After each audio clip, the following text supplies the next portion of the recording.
Hello everyone and welcome back for another Star Trek Discovery official Starships collection review. Before me now I have issue number 3, the USS Kerala NCC-1255 as seen on Star Trek Discovery. And of course I have a model and a magazine in here. The magazine of course is packed in the box. And so now let's open this box up and get the magazine out, and then we'll look at the model very shortly. All right, and here is the magazine, issue number 3, the USS Kerala NCC-1257. It is considered Shepard class, launched in the 23rd century, and it is 505.5 meters long. And as you can see, it's a nice image of the ship on the cover there, and the camera doesn't really show the size of the magazine very much, but I just wanted to point out that the magazine is a little bit smaller than the average Star Trek Starships collection magazine. And here is the K7 magazine alongside for comparison, so you can kind of get an idea of just how small this magazine really is in comparison to the normal size magazines that we get in the other collection. And I believe the shuttles that we got along the way also have magazines about this size, if I'm not mistaken. So yeah, anyway. Nice image of the ship there. And so let's dig right in. Alright, so just like any other magazine, the format is the same, just the coloring is a little bit different. And on the left there you have a slight table of contents and stand assembly guide there, and on the right you have more specification. It is considered Shepard class, as I mentioned, affiliated with the Federation in the 23rd century, and again 505.5 meters long approximately. Turn the page, you have some unique images of the ship there, various views of it, and a little bit of text about it down here. And of course the ship was named after at least the class of ship was named after Alan Shepard, and this ship was probably one of the only other ships to survive the Battle of the Binary Stars, as seen in the pilot episode of Star Trek Discovery. And there's a screen cap of that as well. Turn the page, you have more on that, as well as some nice different views of the ship. Pretty cool.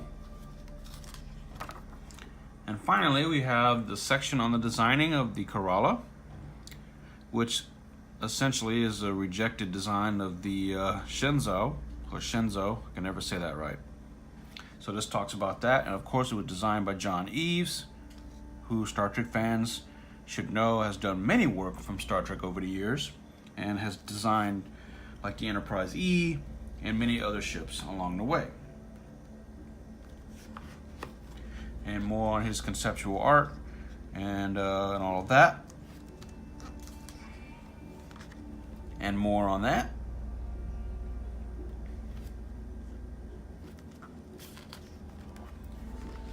And the magazine kind of concludes with the ending of that article, and some screen caps down here at the bottom.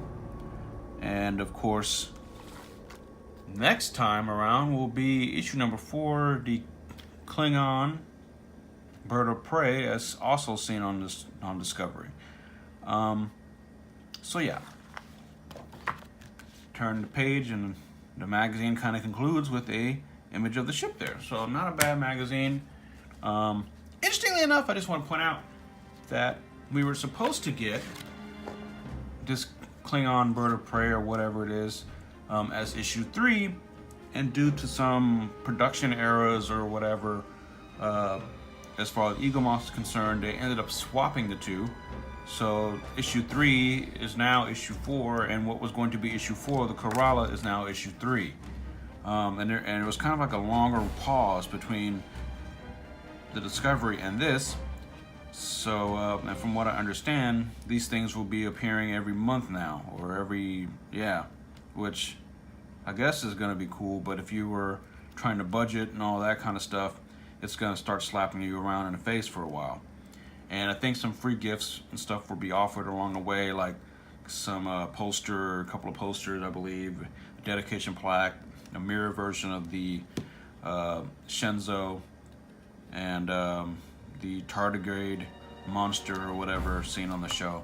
So yeah, pretty solid magazine. Again, kind of small, and I hope they provide binders for these smaller magazines. That otherwise they'll be sitting loose, and that probably wouldn't be a good thing for organizational purposes. But anyway, let's move right on to the model itself, because I happen to have the box here handy. Alright, and as you can see, I've already opened the box because of course the magazine kind of fits inside the box like this. So it's kind of a weird way to package it, but I suppose it's good. It keeps the magazine intact.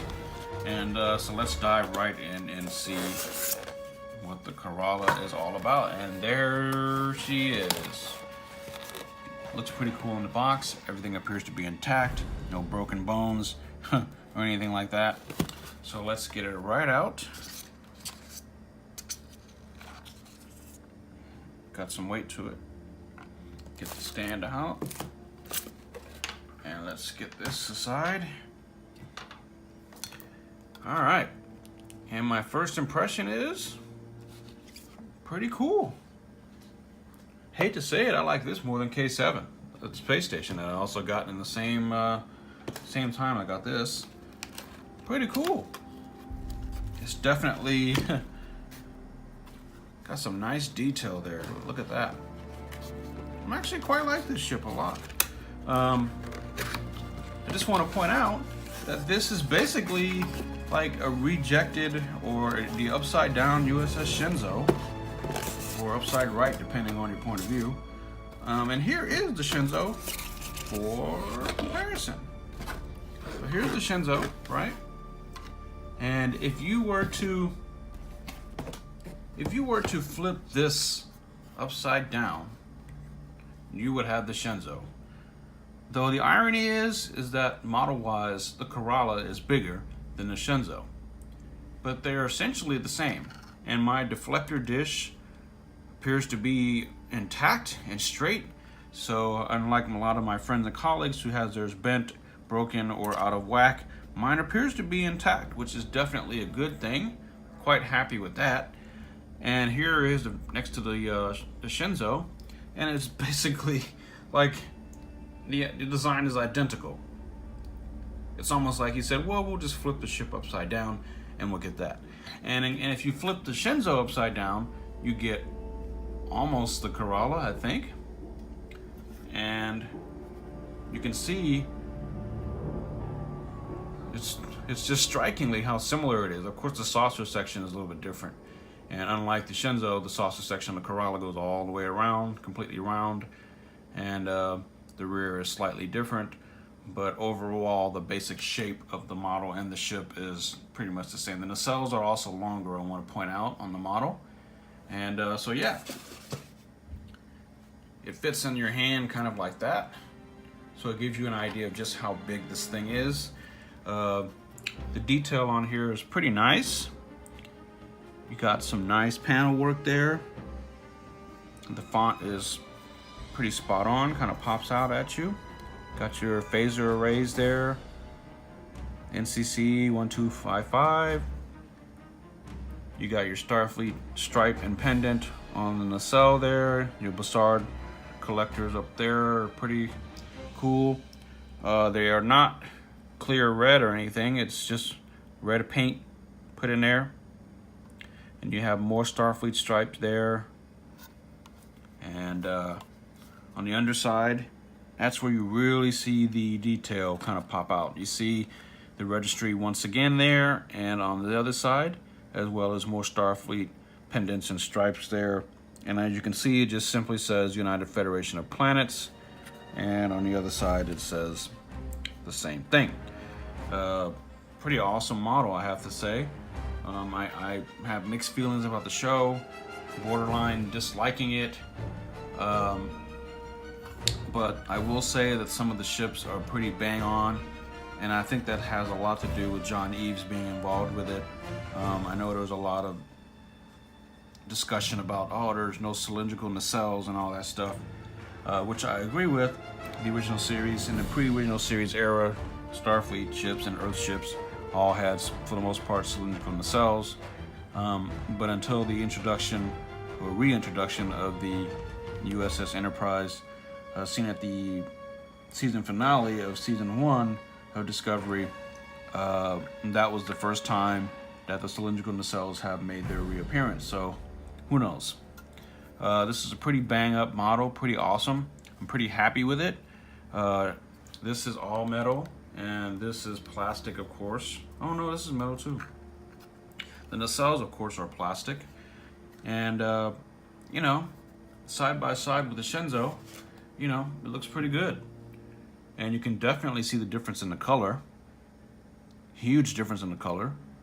And I have to say, this looks more Starfleet than the Shenzhou. Or maybe I'm just nitpicking too much here. I do like, in contrast, that the Shenzhou has a big fat font there, which is nice. But anyway, it's a pretty cool ship, and it looks nice just like this. And like I said, I'm very pleased that my deflector came intact, my nacelles are straight. All the models have this sort of gap in between, so that's not a model defect or anything. And pretty good, pretty happy. And yeah, look at that. The impulse engines are also nice. Painted on, of course. So no, if you're looking for any clear red or blue or green plastic parts for any engine components, you're not gonna find that here, sadly. But yeah, looks pretty cool. I guess it would have been nice to have the registry kind of like on the struts there, which would have been kind of cool to see. And again, this is what it looks like upside down in the palm of your hand. And this is what it looks like in the palm of your hand upside right. So pretty cool. If you're a fan of Star Trek Discovery, I know most of us Star Trek fans are somewhat divided on this whole thing. If you're a fan of the show, then definitely go out and pick this up. If you're like me and you're just a shipaholic and you love ships, especially Star Trek ships, then please go out and get this ship or get this model. I would say it's definitely worth your time and effort and money. You know, it's one that I was actually looking forward to, and I'm pleased to say, and I'm happy to say, that I was not disappointed to hear this time around. It's definitely a cool model and a cool ship itself. I wish I could say the same thing about the show itself, but I'm hoping that with season 2 it would prove me wrong, and I would gladly offer any apologies to any people who may have been upset or offended by my dislike of the show. But as I've said many times, it is okay to like nor dislike anything in life, and Discovery is no exception, just like there are fans out there who don't like various versions of any of the other shows. You know, but say what you will about the show, the model is cool, and if you're a fan of it, and if you're a fan of ships, then please rush out and go pick this up. I also want to point out that it looks like you have some more, like a dome area there, or an observation deck, and the bridge being right there. So that's also cool. And so yeah, but if you're not a fan of the show and you just don't want anything to do with Discovery, then avoid this like the plague. And if, of course, if you're a neurotic completist, then go out and pick this up as well. So yeah, that is the Kerala. And of course, as I mentioned earlier, next up will be the Klingon bird of prey or whatnot. I use quotation hand gestures a lot when I refer to things from Star Trek Discovery, especially things like the Klingons or whatever, because I just don't see them as Klingons. And I know it's a sort of like it or not, that's the way it is sort of thing. But I'm also hoping that will be rectified as the show progresses. I will still continue to watch it to see what they do, good or bad. but I'm not judging the show based on its cast or anything like that. I'm judging the show based on its own merits and my own opinions of it, and that's okay. So yeah, like I said, if you don't like the show or don't like Discovery, then don't pick these up. This is actually a separate collection from the normal Star Trek Starships collection, and this collection being dedicated solely and exclusively to Star Trek Discovery ships. And they're slightly larger than the other ships in the normal collection, despite the models, despite the magazines being slightly smaller, significantly smaller than the normal magazines. So yeah, that, my friends, is USS Kerala. And if you have any questions or comments, please drop them down below. And if you can please hit subscribe right over here on the right, I would be most grateful. And yeah, until next time, live long and prosper and be safe out there. And for those of you who live in hot climates, stay hydrated, because it's definitely hot here in LA.